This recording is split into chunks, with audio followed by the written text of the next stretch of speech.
पाठों में भी कथाएं आती हैं, बच्चों के विद्यालयों में भी इसका पाठ है। एकलव्य की कहानी के रूप में वो कथाएं बच्चों को सिखाई जाती हैं। बहुत अच्छा, यूं कहें कि बहुत अच्छे धनुर्धर थे एकलव्य, बहुत अच्छे विद्वान थे। और ये कहें तो अति संयोक्ति नहीं होगी कि एकलव्य एक गुरु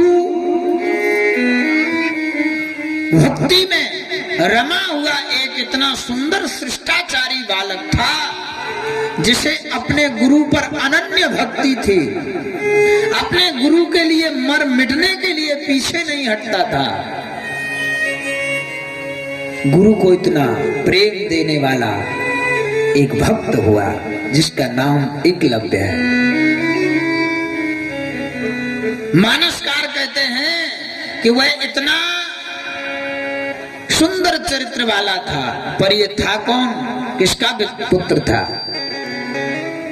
तो कई शास्त्रों में कहते हैं कि ये जंगलों में तो पहले हम आप सब ही रहते थे, हम आप मनुष्य से परिवर्तित होते गए।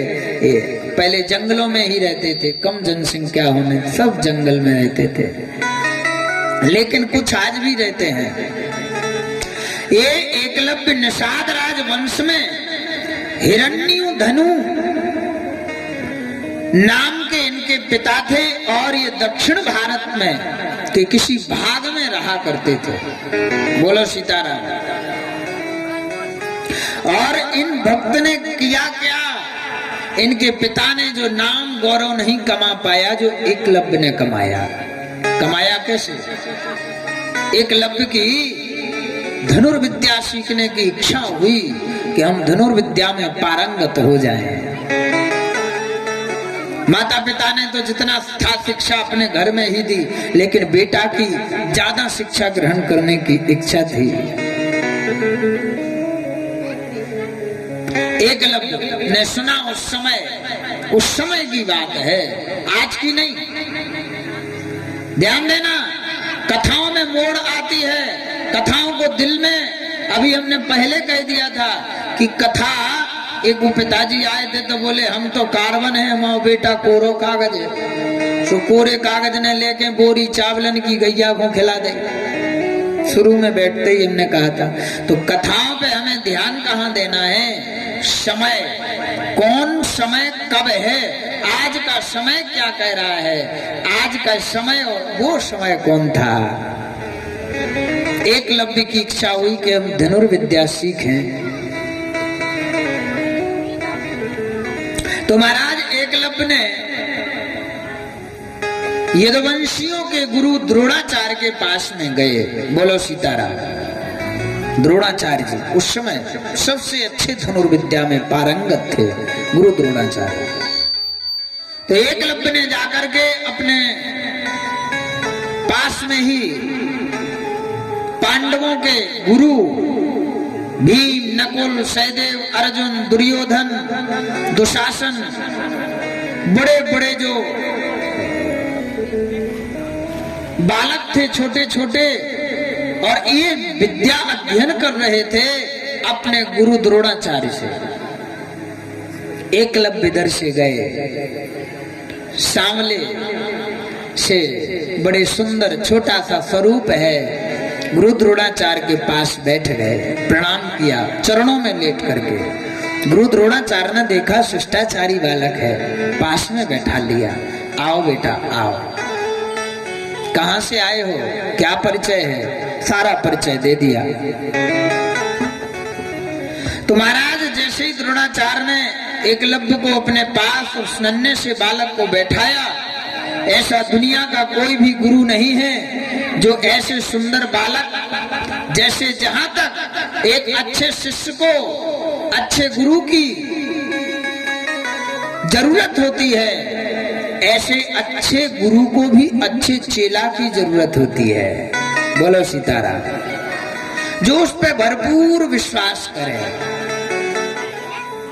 लेकिन महाराज समस्या तो ये है कि लोग बीच में ये प्रेम रहने नहीं देते। बोलो सीताराम। एकलव्य ने जाकर के जैसे ही गुरु के चरणों में प्रणाम किया तो गुरु द्रोणाचार्य प्रसन्न हो गए और गुरु द्रोणाचार्य ने अपने पास में बैठाया और महाराज पास में जैसे ही बैठाया एकलव्य को तो बगल में बैठे अन्य राजकुमार द्रोणाचार्य को देख करके थोड़ा थोड़ा सा हम राजकुमार हैं, ये ना जाने कहाँ का गुरुजी ने आगे बैठा लिया। कौन है ये, कहाँ का है?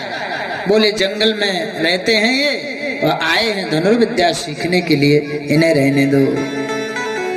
गुरु द्रोणाचार्य ने कहा कि सीखने दो, बालक है, आप बालक हो, वो बालक है, सीखेगा। लेकिन होता है थोड़ा सा अंश होता है आगे पीछे का, तो महाराज कह दिया उधर बैठ जाओ, उधर बैठ जाओ, उधर बैठ जाओ। करते करते बालकों में होड़ जैसी हो गई। आखिरकार वो सहन ना कर पाए वह एकलव्य ने सोच लिया कि गुरु तो हम इन्हीं को बनाएंगे और इन्हीं से हम शिक्षा भी ग्रहण करेंगे, चाहे यहाँ करें चाहे अन्य जगह करें। और एकलव्य ने कहा, जंगल में जाकर के एक माटी की मूर्ति बनाई एकलव्य ने, गुरु द्रोणाचार्य की, किसी और की नहीं। यदि किसी प्रकार से गुरु के प्रति द्रोह गुरु एकलव्य को होता तो एकलव्य कभी गुरु द्रोणाचार्य की मूर्ति नहीं बनाते। गुरु में कोई गलती नहीं, आपस में बाल्यावस्थाओं में होती है छोटी सी ईर्षा। तो एकलव्य ने जाकर जंगल में सुंदर अपने गुरु द्रोणाचार्य की मूर्ति बनाई और मूर्ति बना करके महाराज उसी मूर्ति से वह नन्हा सा बालक धनुर्विद्या सीखने लगा। बोलो सीताराम। यदि निष्ठा हो, प्रेम हो तो एकलव्य जैसा हो गुरु के प्रति। महाराज धीरे धीरे धीरे धीरे करके एकलव्य धनुर्विद्या में पारंगत होते गए, तपस्या करते गए, जंगल में रहते रहते और एकलव्य के जटा बन गए। जटा अपने आप जटा, धीरे धीरे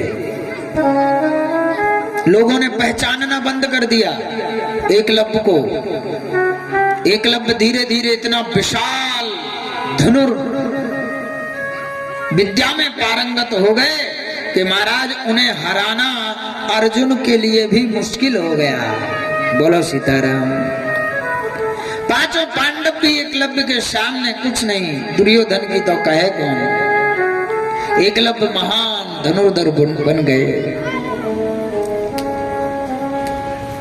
महाराज एक बार धनुर्विद्या में पारंगत अपने गुरुजी के पास बैठकर मिट्टी की मूर्ति के सामने गुरु द्रोणाचार्य बैठे हैं और गुरु द्रोणाचार्य के सामने गुरु भक्ति में लीन जैसे ही मंत्र बोलता है किसी मंत्र को प्रकट करने, शक्ति को प्रकट करने के लिए, तभी एक आकर कुत्ता वहां भौंकने लगता है। कुत्ता, बोलो सीताराम।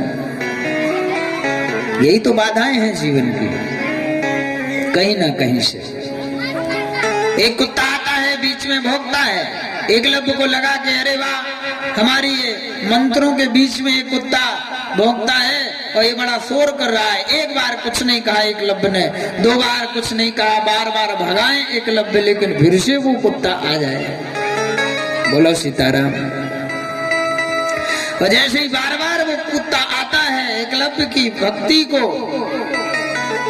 डगमगाता है, तो एकलव्य को क्रोध आ गया और एकलव्य ने लेकर के अपना धनुष और बाण उठा करके महाराज सीधे उस कुत्ते के भौंकते हुए, जैसे ही कुत्ता ने भौंकने के लिए मुंह फाड़ा तो एकलव्य ने दूर से निशाना लगा करके और सीधे उस कुत्ते के मुंह में बाण मार दिया। आप विचार करिए, इतना धनुर्विद्या में पारंगत कि जब कुत्ता मुंह कब खोलेगा और वो बाण सीधे कुत्ते के मुंह में जाना चाहिए। ये तो वही बात हो गई जैसे अर्जुन ने नीचे देख करके पानी में देखते हुए और चलती हुई मछली की आंख में बाण मारा था। ये ऐसे इस विद्या से कोई विद्या ये कम नहीं है, यानी अर्जुन से एकलव्य कम नहीं है।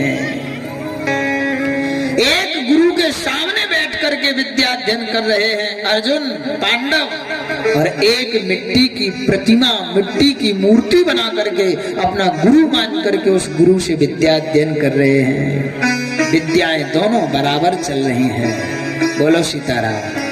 कोई विद्या कम नहीं है। विद्या देना किसका काम है? विद्या देना परमात्मा का काम है। बोलो सीताराम। जोर से बोलना पड़ेगा सीताराम। एकलव्य ने महाराज जैसे ही बाण चलाया, कुत्ता के जाकर के मुंह में लगा, और मुंह में लगने से कुत्ते के भीतर एक बाण नहीं महाराज 20 बाण कुत्ते के मुंह में भर दिए एकलव्य ने। वह कुत्ता भौंकना भी नहीं, भौंक भी नहीं सकता, और सीधे बाण लेकर मुंह फटा हुआ और सीधे महाराज गुरु द्रोणाचार्य के जहां आश्रम है, जहां विद्या अध्ययन कर रहे पांचों पांडव, वहां से निकला, भागा चिल्लाता हुआ, मुंह में बाण भरे, बोल भी नहीं सकता। तुरंत पांडवों ने देखा कि अरे अरे राम राम, ये क्या है? गुरुदेव, कुत्ते के मुंह में बाण।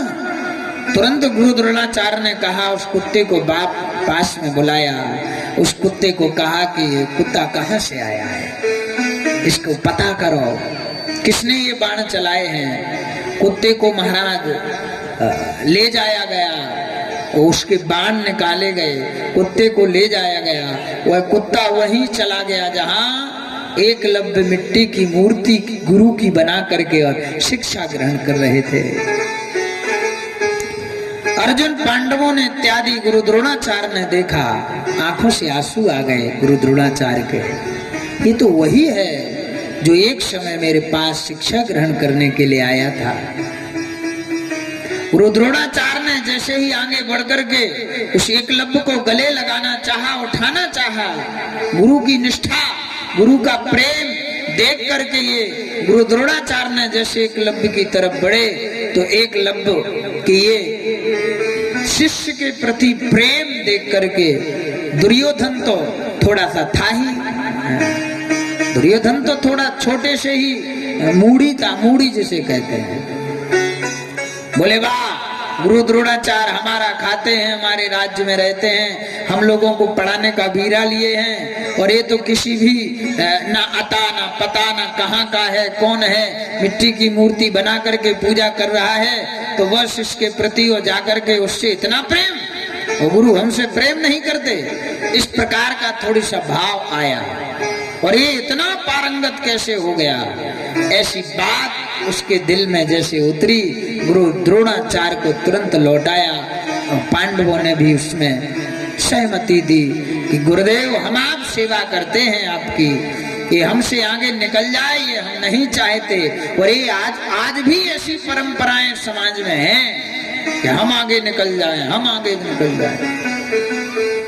सेना में भर्ती होने जाते हो ना, कई लोग जाते हैं नौजवान 18 से 16, 20, 25 साल तक के जो भी जाते हो सेना में भर्ती होने, तो महाराज वहां आप देखना सेना में भर्ती होने वाले जब दौड़ लगाते हैं ना, तो एक दूसरे को लत्ती मार के गिराने की कोशिश करते, ये गिर जाए हम आगे निकल जाए। क्योंकि ये नहीं होना चाहिए। ईर्ष्या से कभी व्यक्ति आगे नहीं बढ़ सकता। आप जितनी ईर्ष्या करोगे एक दूसरे के प्रति, आप आगे कभी नहीं, आप आगे बढ़ने की कोशिश भी करोगे तो आप कभी जीवन में आगे नहीं बढ़ पाओगे। आप अपने बेटे को आगे करने की कोशिश करोगे कि हमारा बेटा आगे बढ़ जाए और उसका बेटा पीछे हो जाए। यदि ऐसी आपके हमारे या हमारे भी मन में यदि ऐसा भाव है तो ये कदापि नहीं हो सकता। रामचरितमानस कहती है, बाढ़हि पुत्र पिता के धर्म, बाढ़हि पुत्र पिता के धर्म, बाढ़हि पुत्र पिता के धर्म, बाढ़हि पुत्र पिता के धर्म, बाढ़हि पुत्र पिता के धर्म। जय सिया राम, जय सिया राम, जय सिया राम, जय सिया राम, जय सिया राम, जय सिया राम।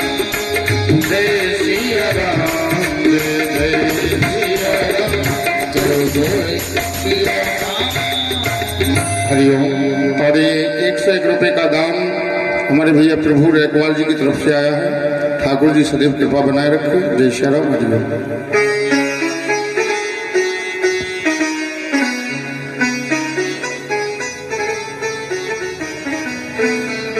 धृतराष्ट्र को जानते हैं, महाभारत। आंखों से अंधे हैं, आंखों से अंधे होने के साथ साथ पुत्र मोह में भी इतने अंधे हो गए हैं कि उन्हें अच्छा और बुरा दिखाई नहीं दिया। बोलो सीताराम। दोनों हाथ खड़े करके बोलना पड़ेगा सीताराम।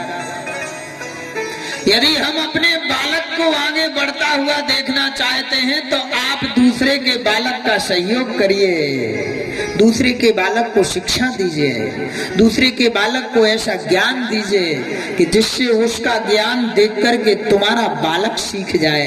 ये बालकों में होड़ होती है। ये तुम्हारी बात इतने जल्दी नहीं मानेगा जितना अपने दोस्त यार की वो देख करके उस मार्ग पे चलता है। बोलो सीताराम। रामचरितमानस में वर्णन है महाराज, इस निष्ठा, इस भक्ति को देख करके एकलव्य की कहा ये आगे ना बढ़ जाए। गुरु द्रोणाचार्य ने कहा ऐसा शिष्य पारंगत जो मेरे तस्वीर से भी इतनी सुंदर शिक्षा इसने ग्रहण करी,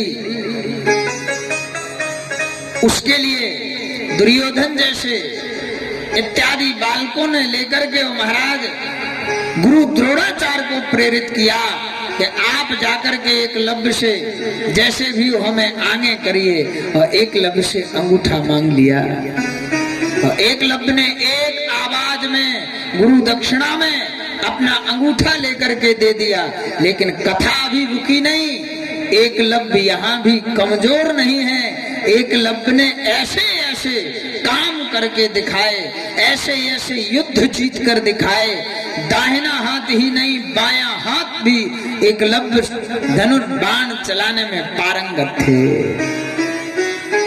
ऐसे भक्त राज गुरु के प्रति निष्ठा रखने वाले हमारे एकलव्य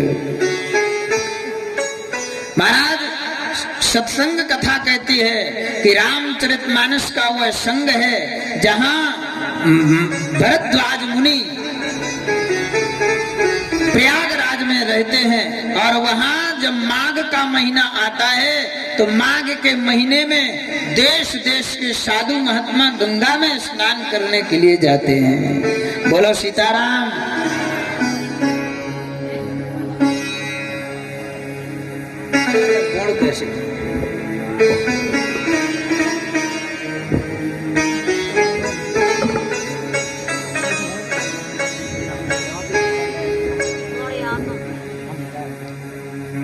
भगवान दास रे एक बार घाट बारे 50 रुपए भगवान के चरणों में सस साधुवाद सस धन्यवाद। बोल वृंदावन बिहारी लाल की जय। महाराज